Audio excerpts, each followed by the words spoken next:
privileged to be here. If I choke up, it's part of the experience. This is the first time that we talk about this project in public, in such a forum like this. So thank you. I also want to thank Marianne for coming along. We would both like to share with you a third panelist that could not be with us today because we honor her work. And Dr. Maria Elba Torres, if you don't know of her work, please look it up.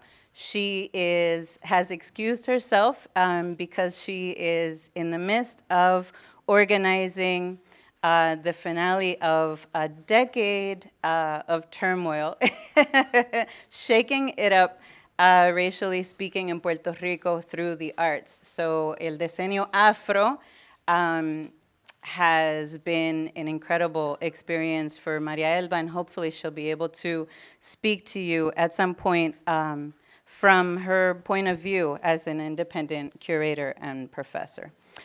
How many of you have ever heard of Filiberto Ojeda Rios? Does anyone here know about this story? Wow, thank you. Come November 2023, Puerto Rico has been a colony for 530 years. Much respect to Bahamians for their upcoming 50th anniversary as an independent republic nation. During all of this time, our archipelago, can't say it in English, I'm sorry, has had a liberation movement documented since 1511. Our nation has a Cameroon spirit, this is my opinion, that is often ignored or downplayed, but is embodied in the souls of hundreds of political prisoners spanning generations of revolutionaries, dreamers, and martyrs. I'm here to share, this is an incredible and painfully true story of a contemporary political assassination that took place on the 23rd of September 2005, and how the people have created a museum to honor Filiberto Ojeda Rios in his home in Hormigueros, Puerto Rico. Whoa. I have to make a disclaimer starting. I am not a museographer. I am not a museologist. I am an artist and a professor and a mother and other things, and an activist who fate put in charge of founding a museum in an indomitable place with a powerful story. As our hostess read to you, we have created this museum in the midst of seismic activity. And I think when you say that, it sounds, oh, the earth shook. We're talking about 25,000 earthquakes since 2019. So I just wanted to punctuate that. This is a story of resistance, healing, and decolonization. So this is the fine man that I'm talking about today.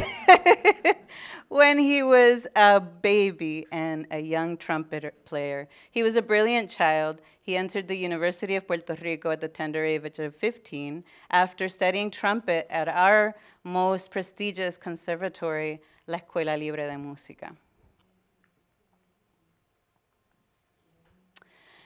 He became a professional trumpet player in New York and in Puerto Rico, playing with Sonora Ponceña. Are there any salseros here? Anybody like salsa? La Sonora Ponceña is an institution.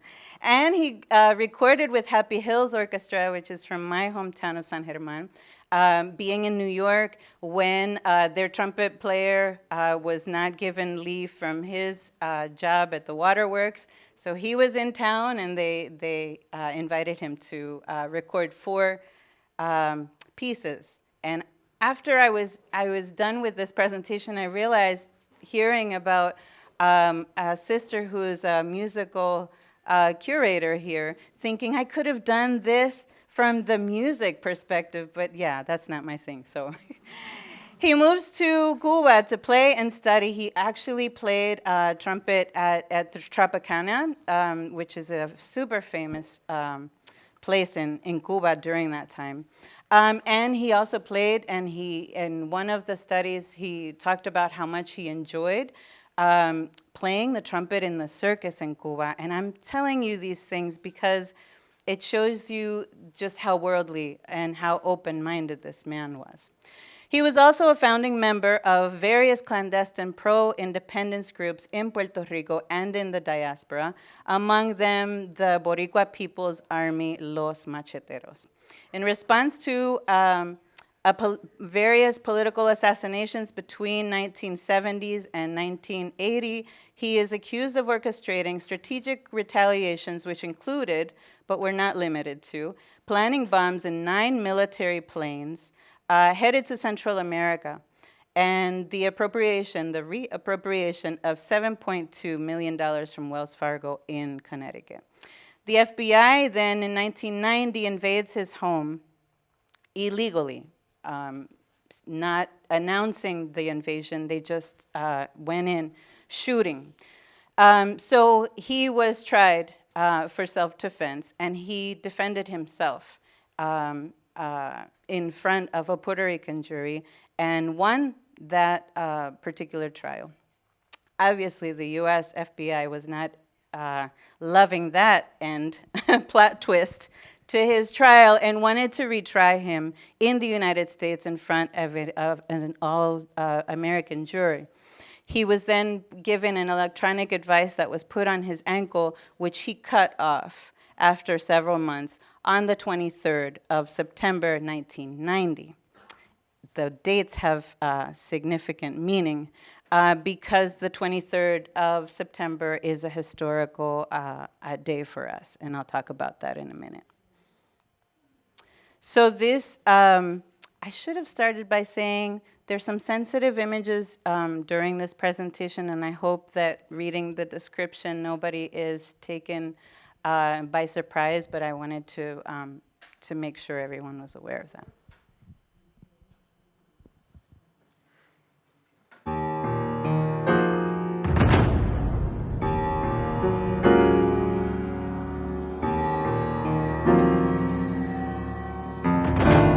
Ninguna actividad desarrollada por los macheteros, ninguna, tiene absolutamente nada que ver con terrorismo. And they came there to expel him. So he's basically telling him, you ain't expelling me, I'm leaving. Filiberto fue heredero de don Pedro Albizu Campos.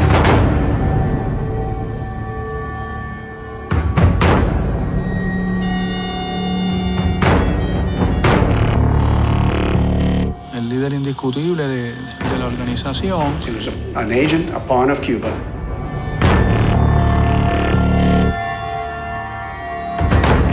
Almost nobody survives a shootout with the FBI.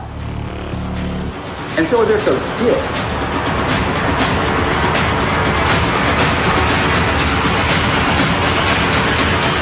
Estaba dispuesto a entregarlo todo. Váyase de este país, que este no es su país, este es el país nuestro.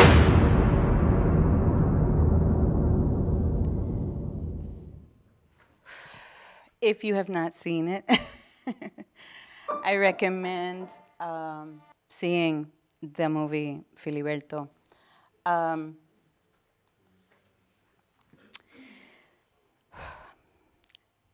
The first part of the talk now, we're transitioning towards the museum. How do you make a museum in a space that contains so much violence and such a heartfelt memory, collectively speaking? Keep in mind, we're talking 2005. These are some of the people responsible for the operative that happened in the town where I live in Hormigueros. It's important to say that there were over 200 FBI agents that created a perimeter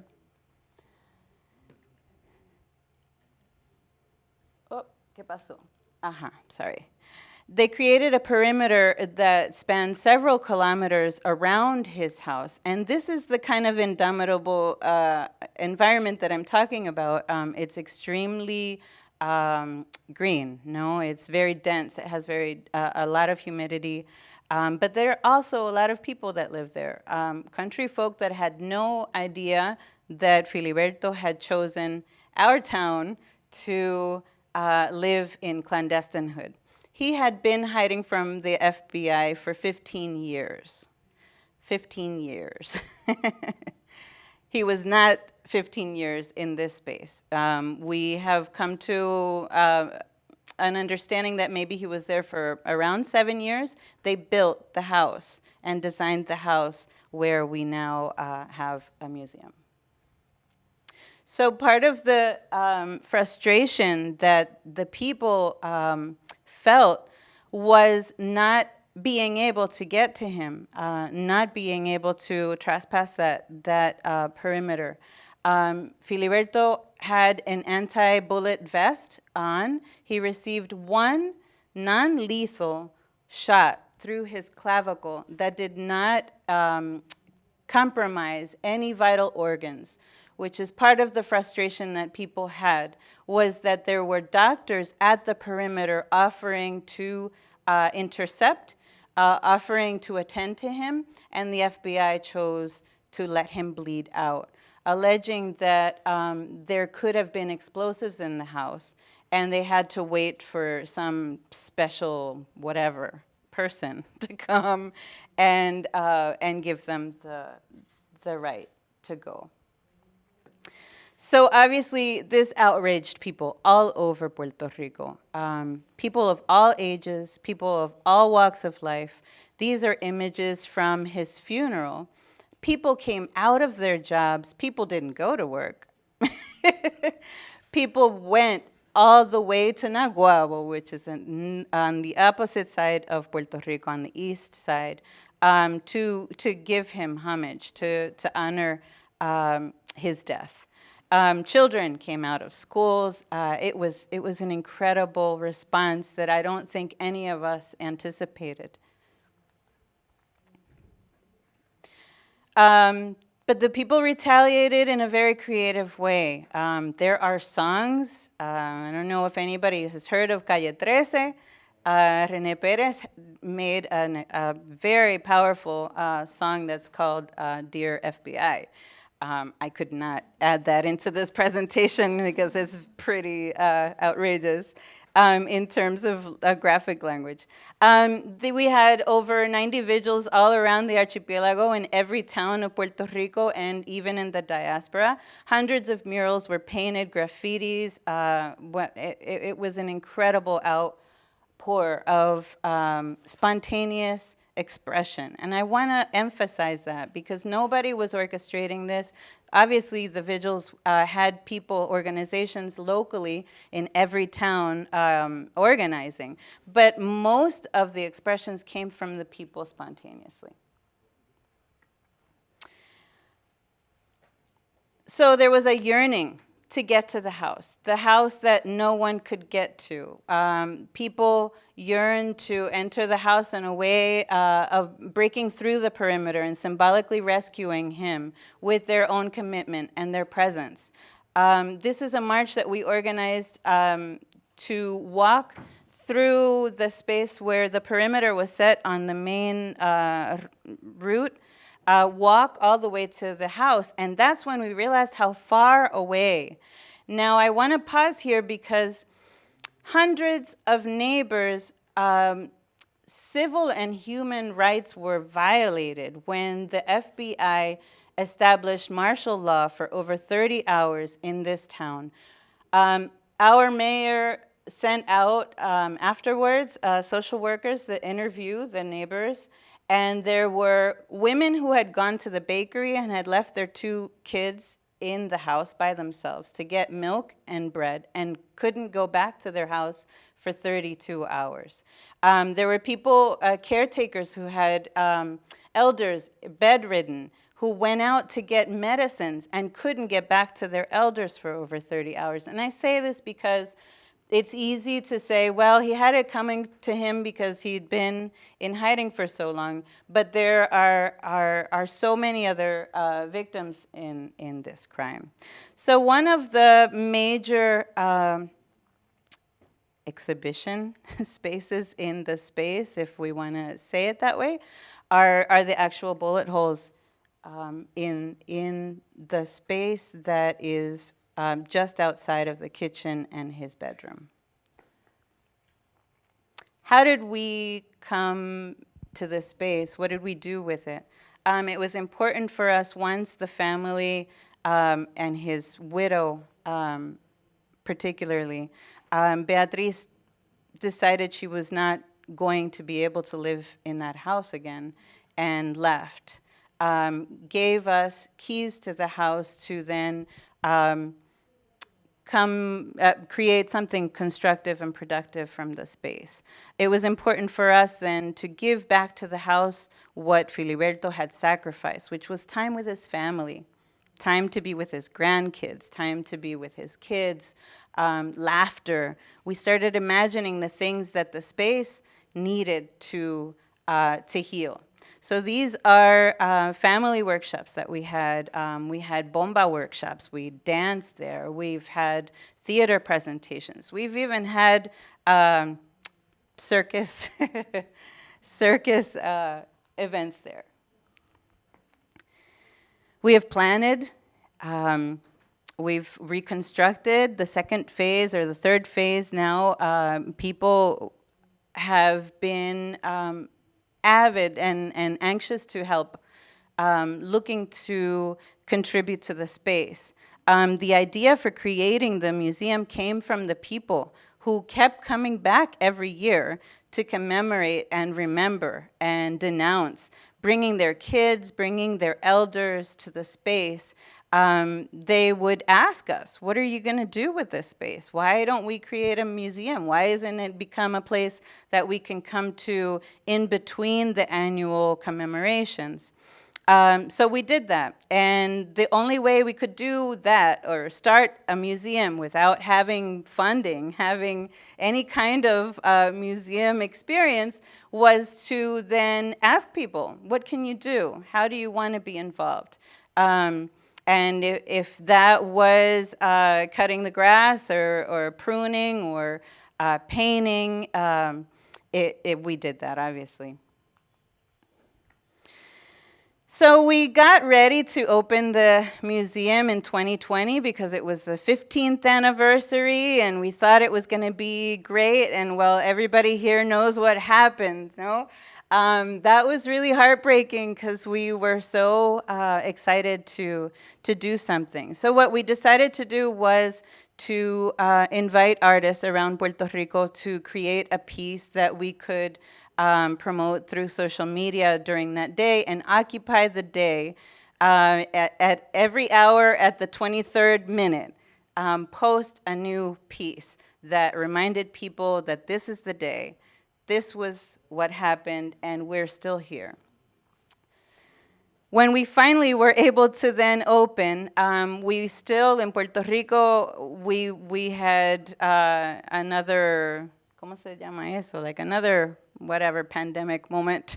So we couldn't do a massive opening. We decided to hold a competition for wood carvers, and one of the most world-renowned wood carvers in Puerto Rico is Isaac Lamboy, Laboy Motezum, válgame Dios. Organized the carving competition, and people came from all over the island, artisans, to carve Filiberto's rostro, his face, in cedar blocks.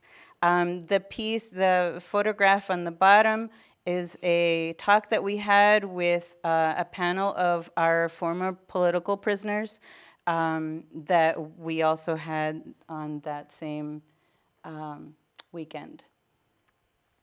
This is a piece that was donated to the museum when Lolita Lebrón died in 2010. It's a painting done by Elisam Escobar, who envisioned it in this place. So I know it's kind of rough to see it hanging there that way, but that's what the artist intended it to be. These are pieces that I made to contribute to that particular opening. I'm an installation artist and a painter, so we brought things outside that people could see, trying to create a space that was walkable and hoping to stimulate work outside. We also decided to invite artists to collaborate in a sort of gift shop with pieces that we could sell and obviously give the money back to them. It was a way of incorporating them into the project and getting them involved. This piece is by Yasmin Hernandez. She's a Bronx born Puerto Rican artist who rematriated back to Puerto Rico. And this is a book illustration. It's a folkloric story of Cinderella, a Puerto Rican version of Cinderella story that I illustrated. I'm showing this to you because one of those visits that we had, the group visits that we were having because of the pandemic, was actually receiving a brigade of trans people from the diaspora. And one of our committee members, Max, is in the first picture, says, well, the group has some questions for you when they come. And I said, well, sure, I get questions all the time. He says, well, these are the questions. So one of them was, what do you think Filiberto would have said to this particular group as trans people? And I said, Jesus, I have no idea. So obviously, I referred that question to his widow. And she answered back, and she said, Filiberto, I would like you to tell them that he would say, welcome to my home.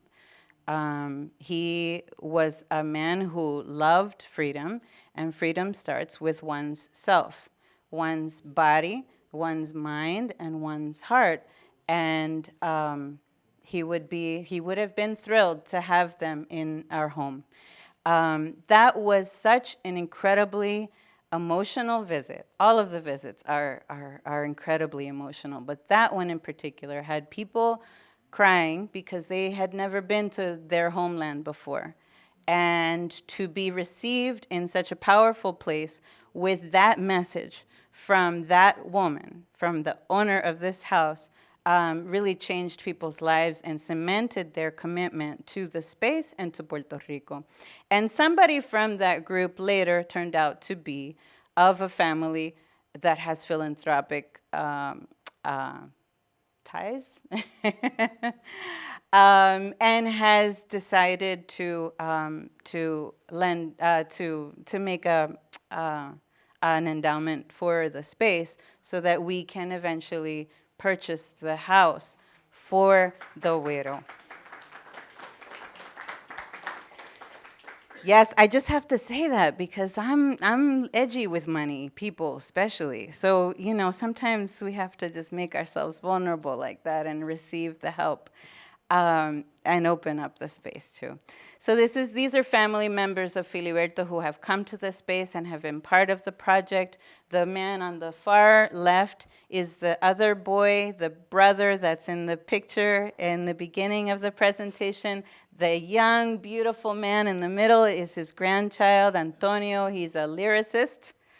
He's a mad lyricist.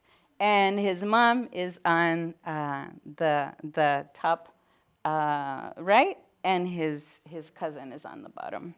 His cousin came with a donation for the gift shop, too. I say gift shop, and that sounds very formal, but it's not really all that. It's actually a round table that has stuff on it in his living room. So I want to share this with you, and sometimes I don't talk about this because people are sort of edgy about it, but the other day, I guess it was yesterday, it seems like we've been here for a week already. Yesterday, somebody was talking about or asking, how do we engage? How do we do this? Those first pictures that you saw of kids tracing their outlines, one of those kids were mine. Two of those boys were mine. And this little boy that you see in that circle is my youngest son, Sergio, who grew up to study art. And he's been a designer for us, obviously, pro bono, and Mom pays him from her own pocket, right? He created the logo for the museum, and we have put it on a coffee bag. So that's one way, right? Also, he took the pictures that are on the bottom. He's taking a photography class this semester. So we had been very wary of receiving pieces from his collection until we were ready. I don't know anything about starting a museum, but I know you have to do things little by little and as you can, right? So we these pictures, I'm sorry that they're so rugged, but they're like literally cell phone pictures that I took just a couple days ago. These are pieces that are coming back home. So we received 16 boxes of his book collection. That has been mind-boggling. To see his notes in books, to see what books he was referencing. He had more than 5 different language dictionaries in his collection. He's got a Mad Malcolm X collection in there. There's so much you learn from a person seeing their book collection and what they reference, no? What you're seeing in the middle is his backpack. When he was in clandestinehood, because we do know he actually lived in caves from time to time and hid in forests. So that's a piece that we're still trying to grab wrap our minds around. Really, we're looking for expertise, help to help us decipher some of these things, and some clothes that we're looking forward to staging. So the other child that you saw in the pictures is my eldest son, who grew up to study comparative literature. So obviously I put him to work also. Cataloging then the books so that we could bring in a librarian who is the wife of one of our committee members to then organize the library. Whoops. And some of the rap that we've gotten, well, not everybody's on board. Almost everybody's on board, and I think I can count on one hand the people who have come with any kind of complaints, but they tend to be like the diehard of diehards that you only see to complain about, saying, well, now you're making it into a fancy space, and it wasn't really about that, so I'm almost done. So just to shed light on that and be obviously humble about the criticism we do receive, and we're open to all of that. There are lots of challenges in the space. It's an extremely humid climate, and nobody lives there.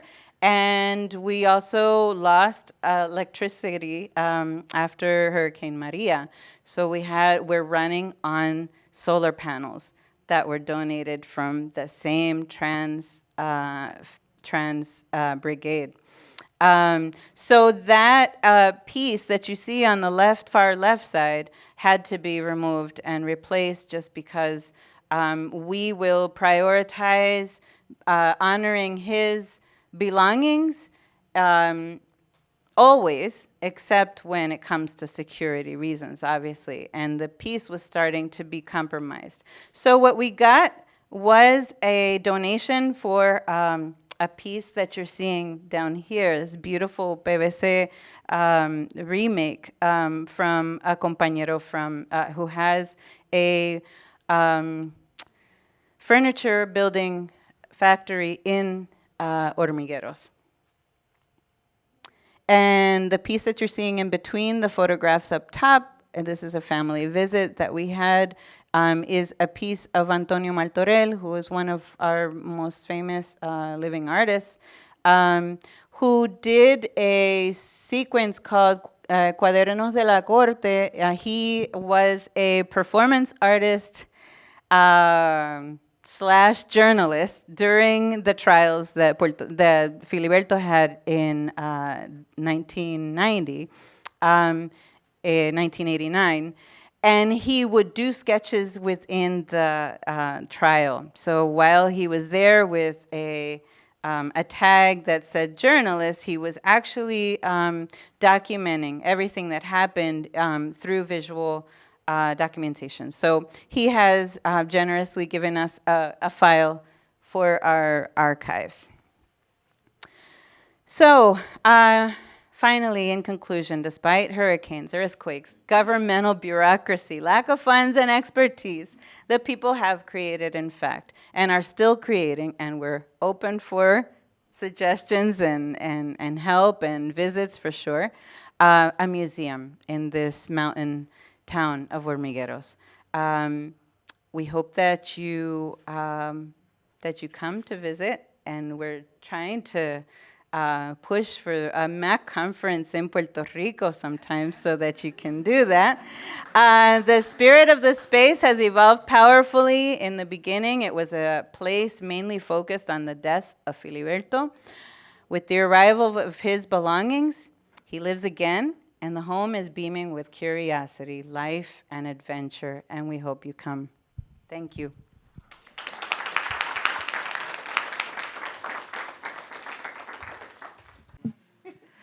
Well, good afternoon again, and thank you for coming to our presentation.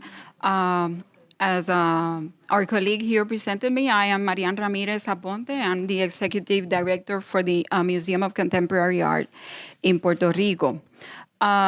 Before I delve into museum work, I would like, of course, to provide some context to our labor. Puerto Rico is in the midst of one of the most urgent crises in its history, and this crisis is not just political and financial, but also social, cultural, and civic. In 2016, the United States Congress enacted a law known as PROMESA to address Puerto Rico's debt crisis and has installed a financial oversight and management board with plenary powers over the budget and the resolution of the island's debt, thereby limiting the powers of the elected government. Those actions, along with the island's virtual destruction by 3 hurricanes and ongoing earthquake activity through part of 2019 and 2020, have created a situation never before experienced in Puerto Rico. This exceptional situation has been used to justify austerity measures and changes at the level of public policy that have occurred very rapidly, one after another, impacting the island's quality of life. It has also triggered a wave of migration that has achieved unprecedented levels, the displacement of communities as a result of disaster capitalism and the visitor economy, and the disarticulation of public patrimony, including an education system threatened by dismantling, among other problems. With the island's true situation revealed as never before, art, whose remarkable capacity for interpretation makes it a space of democratic participation, has been fundamental in creating a counter-narrative outside the ambit of officialdom that is essential for understanding Puerto Rico post-disasters. Artists have responded with images that not only capture the impact and destruction caused by these events, but also make visible circumstances, conditions, racial and economic legacies, and communities that have been invisible or silent. And these images reflect on the sociological and political realities of Puerto Rico before and after these disasters. It is my belief, as I will expand on the work of the Museo de Arte Contemporáneo, or MAC, that like artists and their work, our museums also take part in this task of revealing, in that they are sites of potential social agency and change. learning to understand the meaning of images in a hypervisual world is a political act. In that direction, museums play an important role as informative spaces that provide education and visual literacy and critical thinking skills. Their ability to generate debate and enter into a dialogue with the reality that surrounds them can also be an important part of recovery processes. I believe that bringing images and a better understanding of the precariousness of Puerto Rico's history and the ambitions of its people into the collective mind contributes to the process of rethinking a new self-dignified nation building project. This is our museum. Amidst these circumstances, MAC has significantly expanded and deepened its role as trusted community and placemaking partner and emergency hub. For our institution, this work is imperative and has required increased collaboration and partnerships with other sectors, as well as knowledge building and sharing. Founded by artists in 1984, MAC not only collects work by renowned artists from Puerto Rico, the Caribbean, Latin America, and its diasporas, but actively commissions, supports artist practice, and provides emergency support.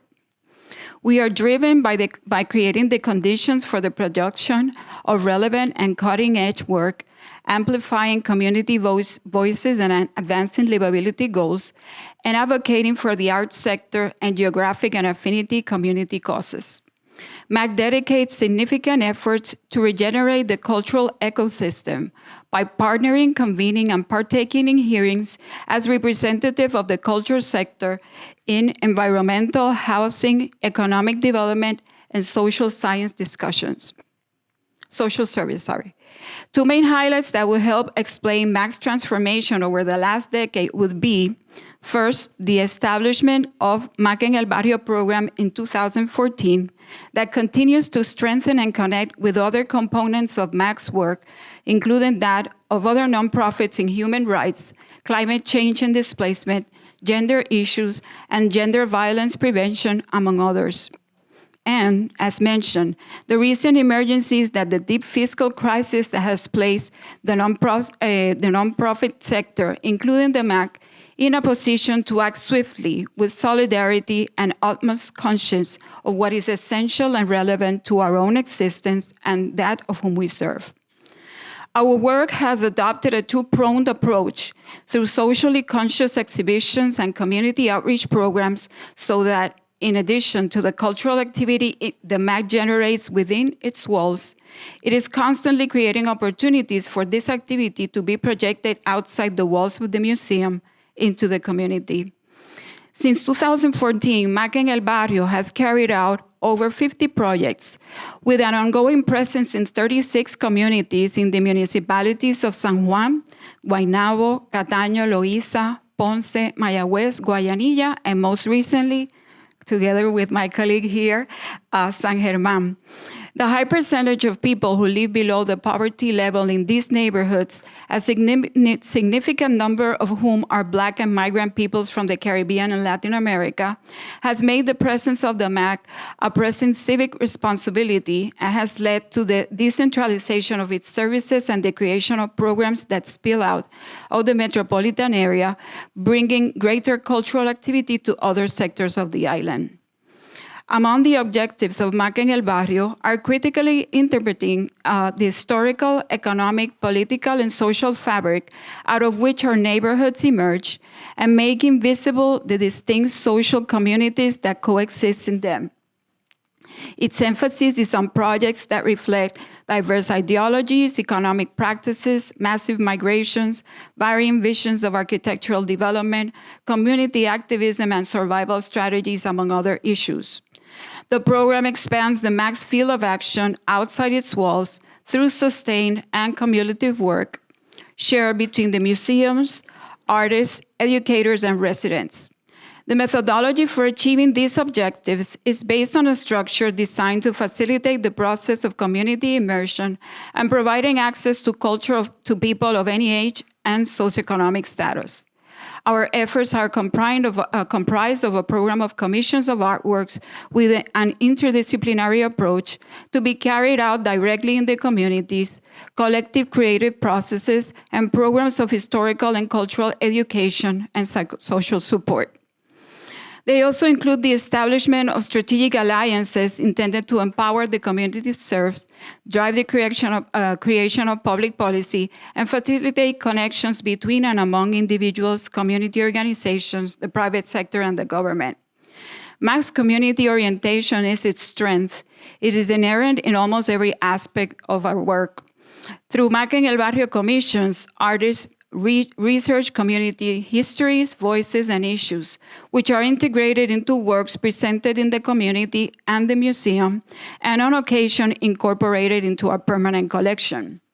Via community dialogues and the MAC podcast series, the museum discusses ongoing projects, community leader perspectives, and helps widen awareness and support from other communities and sectors. Through cultural equity and education workshops, MAC engages intergenerational audiences, particularly children and seniors, while employing and developing teaching artists. MAC has also developed human rights campaigns and workshops for homeless populations through an ongoing collaboration with social service providers and exhibitions and workshops delving into gender and gender violence. Another focus has been on shared issues of communities affected by climate change and habitational justice. These narratives are part of the organization, and the collections that are shared, the permanent collection and the study collection in the Documentation Center, in addition to the documentaries and other visual materials that are widely disseminated and available through multiple platforms such as Medium, YouTube, Vimeo, etc. Now I would like to share, and before I was sharing images, of annual events that the museum organizes together with community members, like poetry readings, bicycle routes, as you see here, Cangrejeo por el Barrio. And now I'm going to share some examples of some of these commission pieces, starting with this installation piece that's called Lo Onírico del Caño, the dreamlike aspects of the channel by artist Coco Valencias.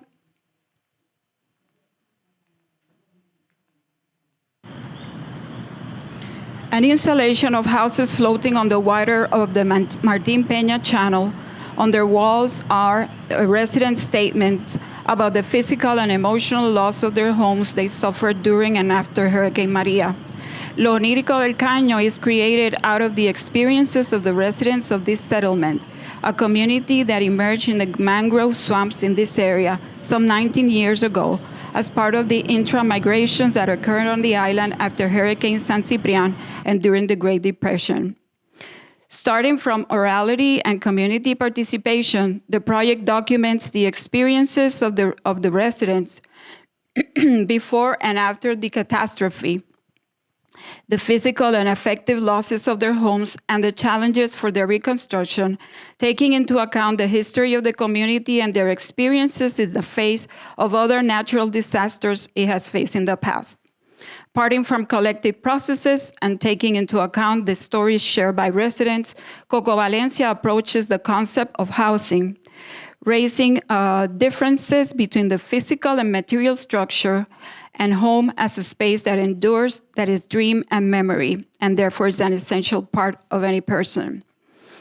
This second piece that I'm presenting is titled Requiem by Iber Roman. Requiem working on mourning through the voice by experimentalist voice artist and performer Iber Roman Roberto. This was an interdisciplinary performance that resulted from a series of community convenings and rehearsals carried out with members of the community of Barrio Obrero in Santurce. During these convenings, the singers improvised with their voices, sang songs that were meaningful to them, and created compositions for voice, gestures, movements, and sound objects centered on common interests around the post-Hurricane Maria response and earthquake activity in the south of the island. The final presentation, which took place in the church, was innovative production inspired by the concept of a choir that invited participants to rethink the concept of mourning. The project had the collaboration of artists Welmo Romero, Yarimir Cabal, Luz Daris Morales, Elbairi Rivera Rodriguez, Roberto Rivera Garcia, and Jennifer Rivera Rivera. Children and young people from La Castita Project, Amigos de Jesus Maestro Corporation from Barrio Obrero also participated. And this third piece is Anoxia by playwright Joaquin Octavio. And this is also a site-specific installation of dance and movement that was created as part of a community immersion process. And, it took from the testimonies and the collaboration of community leader Pedro Carrion, born and raised in Juan Amatos, who is also the founder of El Corredor de Yaguaso, a grassroots organization community dedicated to education and conservation of La Ciénaga Las Cucharillas Natural Reserve.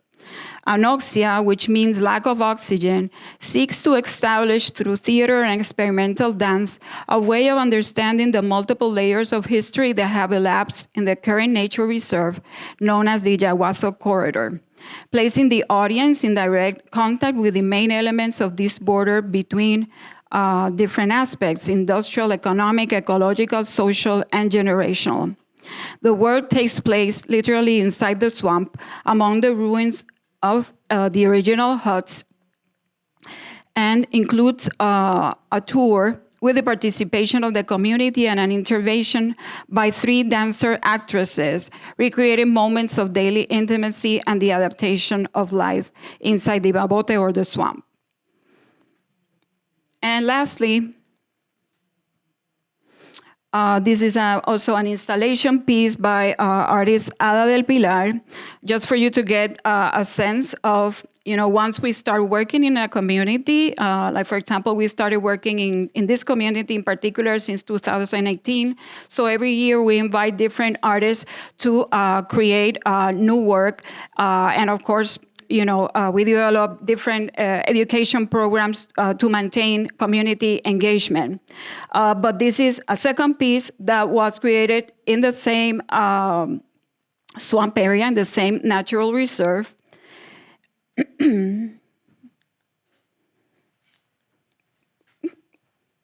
And I wanted, for you to see like the full circle effect of how, these works are created with the collaboration and the input of the community, and many of these works later become part of the permanent collection of the museum.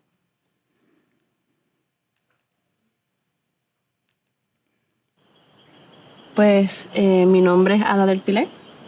Y mi práctica artística básicamente toma en consideración los procesos arquitectónicos que ocurren en diferentes comunidades, tomando en perspectiva lo que es la casa, sus transformaciones y su significado en torno a la historia de un lugar.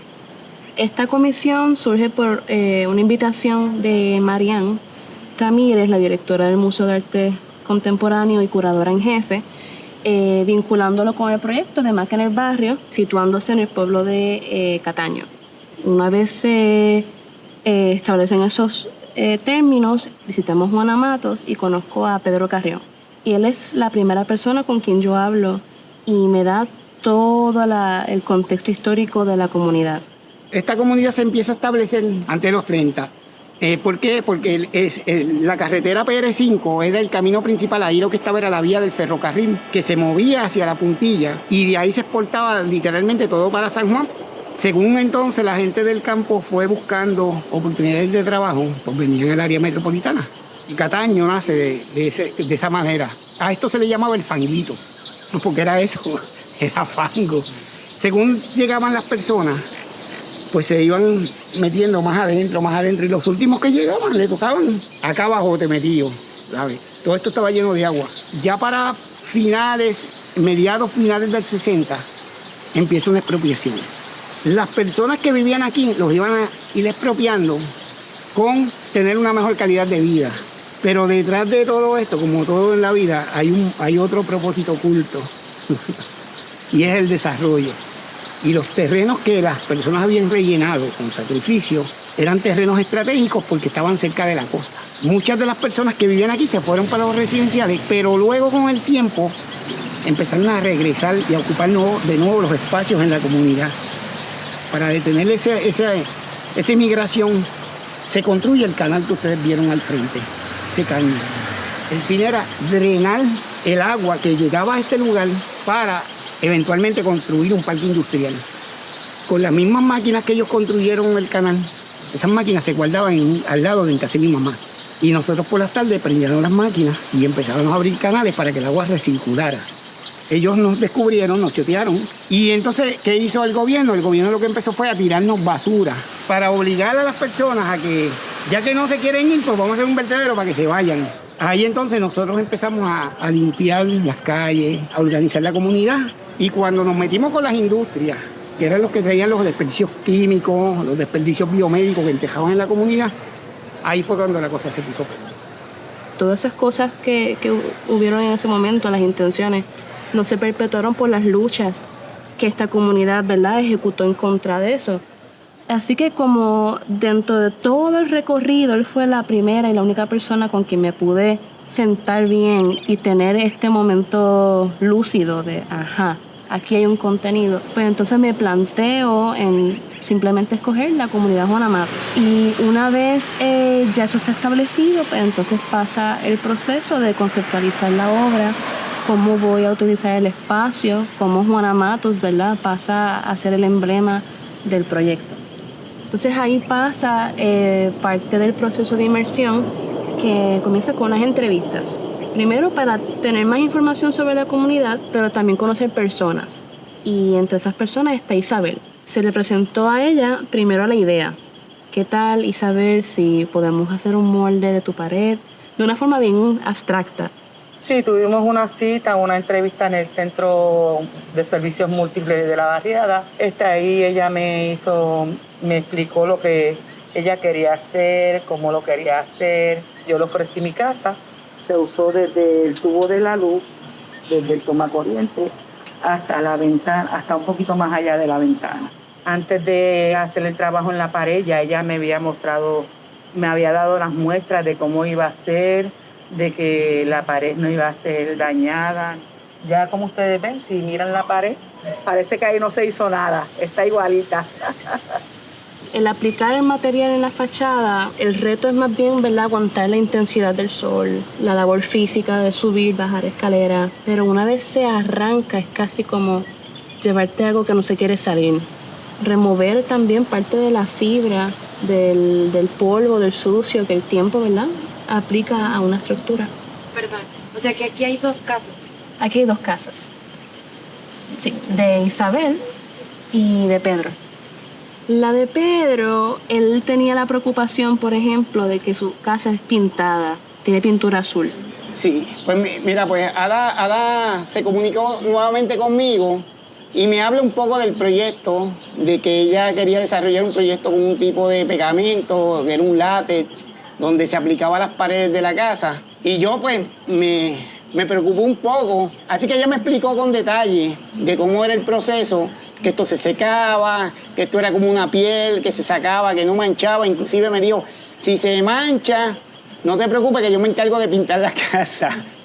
Ya en este caso el látex pues pasa ya a ser una cuestión más de forma y textura, pero también ofrece esta sensación de la piel, más la estructura en madera, ¿verdad?, que se basa en las construcciones de las casas aquí, pero constituye ser este esqueleto que aguanta estas pieles que están como exhaladas. Una vez ya todas las extracciones surgen, pasamos con Pedro a recorrer una parte de la ciénaga, tomando en consideración la accesibilidad de las personas a la hora de caminar hacia la pieza, pues fueron vertientes importantes para escoger el lugar.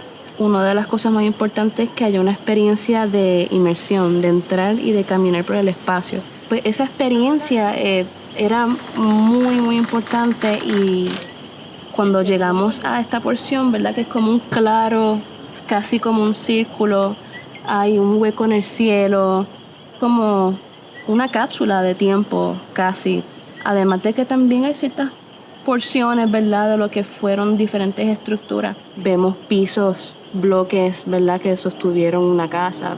Vemos columnas de madera, zocos rotos.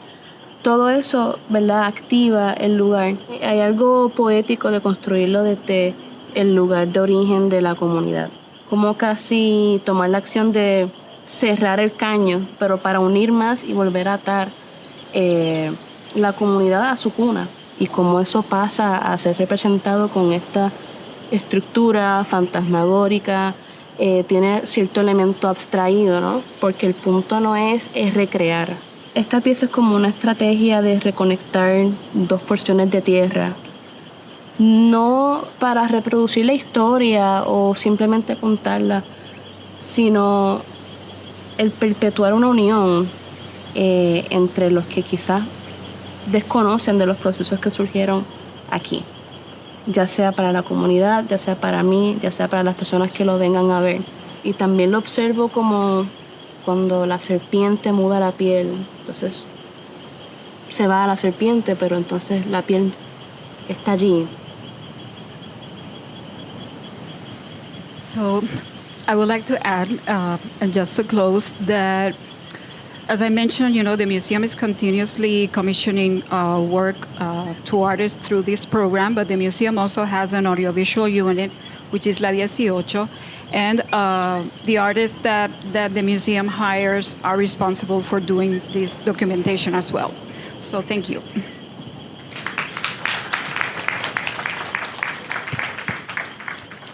Thank you very, very much, ladies. These were excellent examples of community engagement. I need not say much more on that. It was very demonstrative, very illustrative. But I'm sure you have a couple of questions. I'm going to take 2 questions from this side and 2 questions from that side, and then we will wrap up to go and have some tea. Okay. Hi, my name is DeAndre Roll from Antiquities, Monuments, and Museums Corporation. I thought that was a phenomenal presentation, both of you. I had a question in relation to Filiberto. So while we know the FBI was responsible for that, has there been any pushback from the Western influence or powers as to in relation to this exhibit being demonstrated and having people come through and having so much heartfelt, whether it be local or Western, powers that are kind of holding up the process of you guys actually being able to do things, or maybe threatening or anything like that? How do you respond to those kinds of issues? Thank you for the question. Okay, there are lots of responses to this. Yes is the simplest. Not so much with the physical museum space, but the United States has documented history of political persecution in Puerto Rico, and it has not stopped. So I can't give you evidence that way, but I can tell you from personal experience that in 2006, I was preparing an installation exhibit in Taller Puertorriqueño in Philadelphia, and I get a phone call from the curator, and back then, for the young people there were landlines, and you could see who was calling, and it was a whole production. I get this phone call, and I'm looking at the number, and I'm like, I don't know who this person is. I wasn't going to answer, but then I answered, and I said, hello. Says, ay, Damary, ¿qué pasó? ¿Qué sé yo qué? Anabel Rodriguez. Y le digo, pero Anabel, where are you calling me from? She's like, what do you mean, where am I calling you from? I'm calling you from Taller Puertorriqueño. I was like, but I lived in Philadelphia. This isn't Taller's area code. She says, that kind of stuff used to happen with Elisam Escobar all the time. Elisam Escobar is the political prisoner whose painting was in the... and she just kept talking about the exhibit, and I was like, wait, what?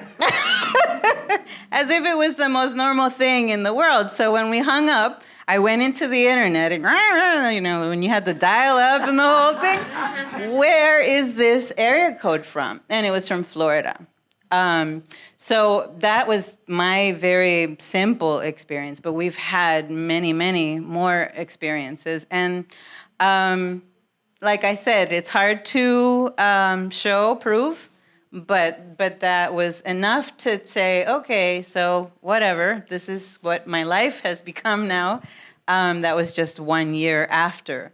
And actually, he was assassinated in September, and in February, when I went to Philadelphia for the exhibit, one day in February, I get this phone call. I wake up with a phone call, and I answered, "Are you okay?"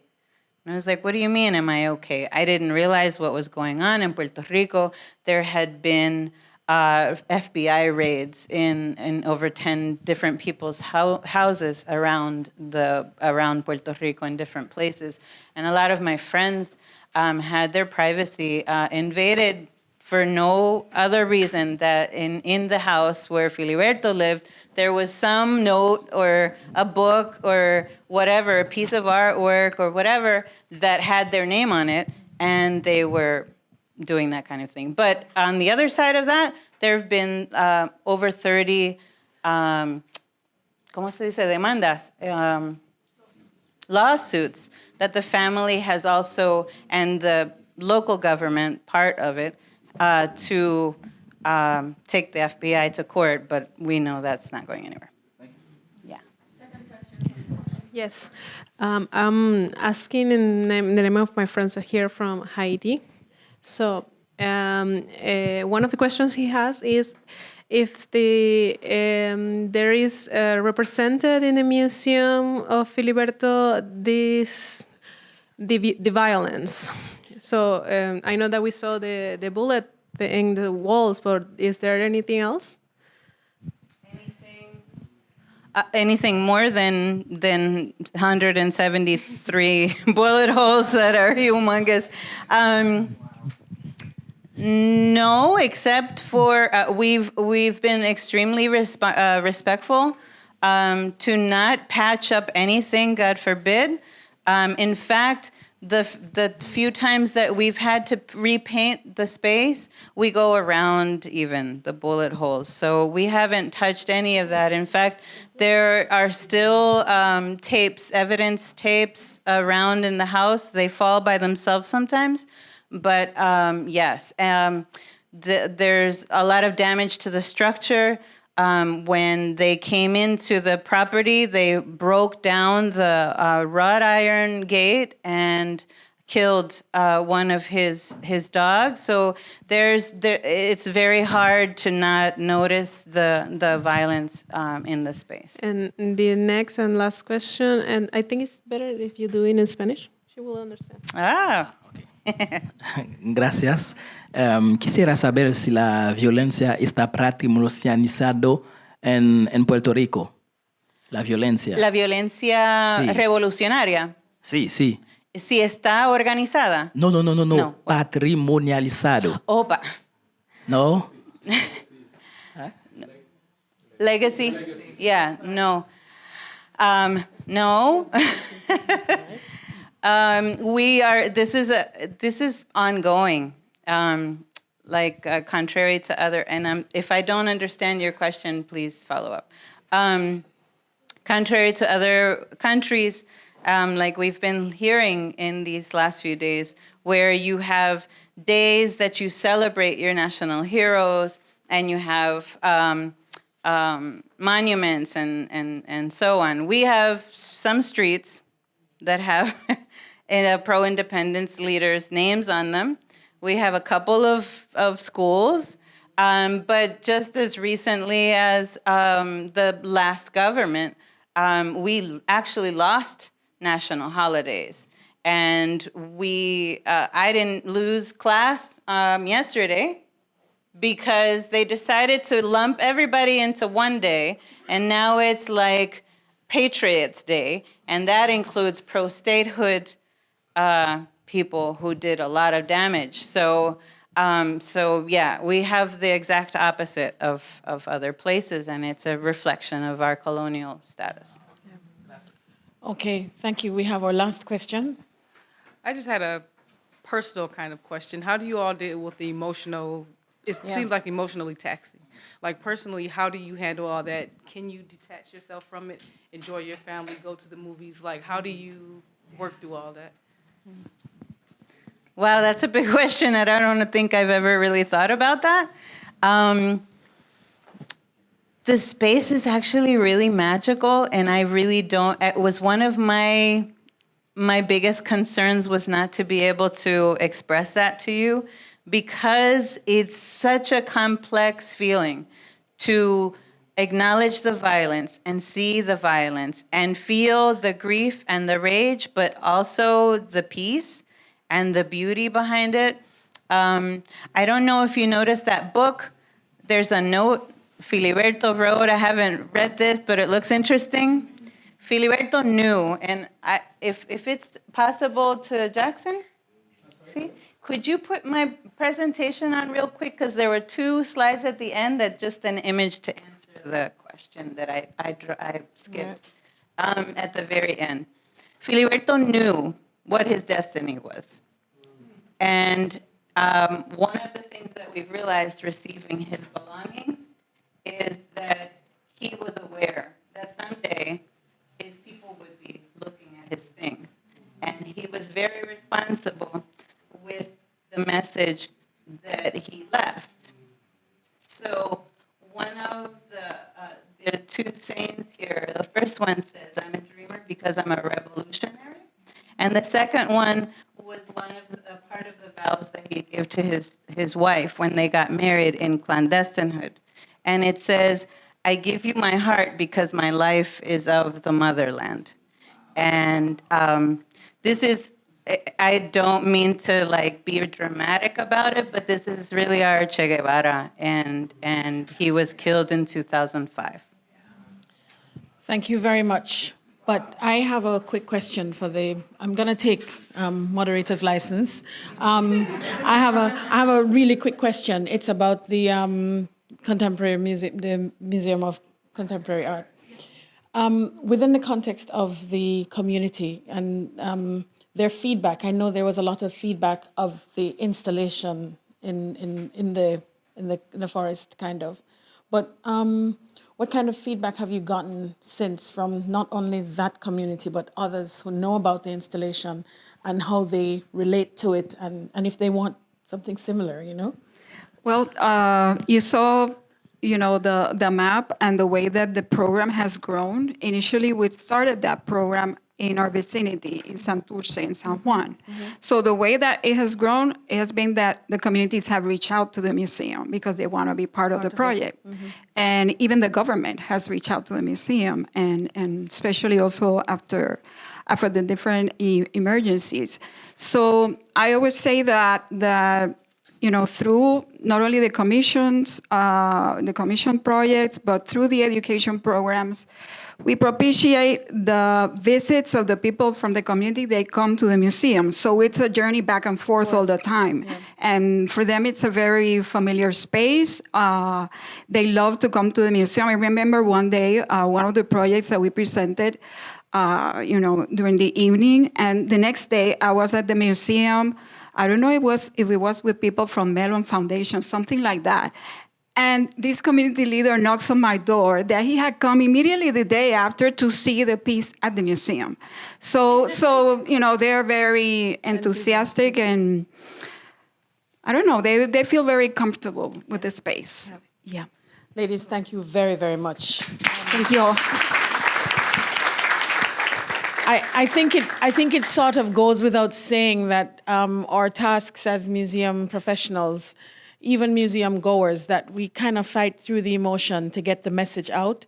And many times that message comes back to us in our strength and our own resilience. So thanks very much. Coffee break time. I would like to add something very, very quickly, which, when we started this project or this program, there were people that questioned why we were doing this. Of course, almost 10 years have elapsed since we started it, but I think Also that, you know, to motivate community engagement, you do not only have to think about the project that you as a museum wants to create, but we have even helped, you know, the residents, etc., to advance projects that they already had, and not necessarily projects related to culture or the arts. So I think that you have to be also willing, you know, to how do you say this? To walk the extra mile. I don't know if that's the correct way to say it. Yes, in order, you know, to have that commitment from the residents.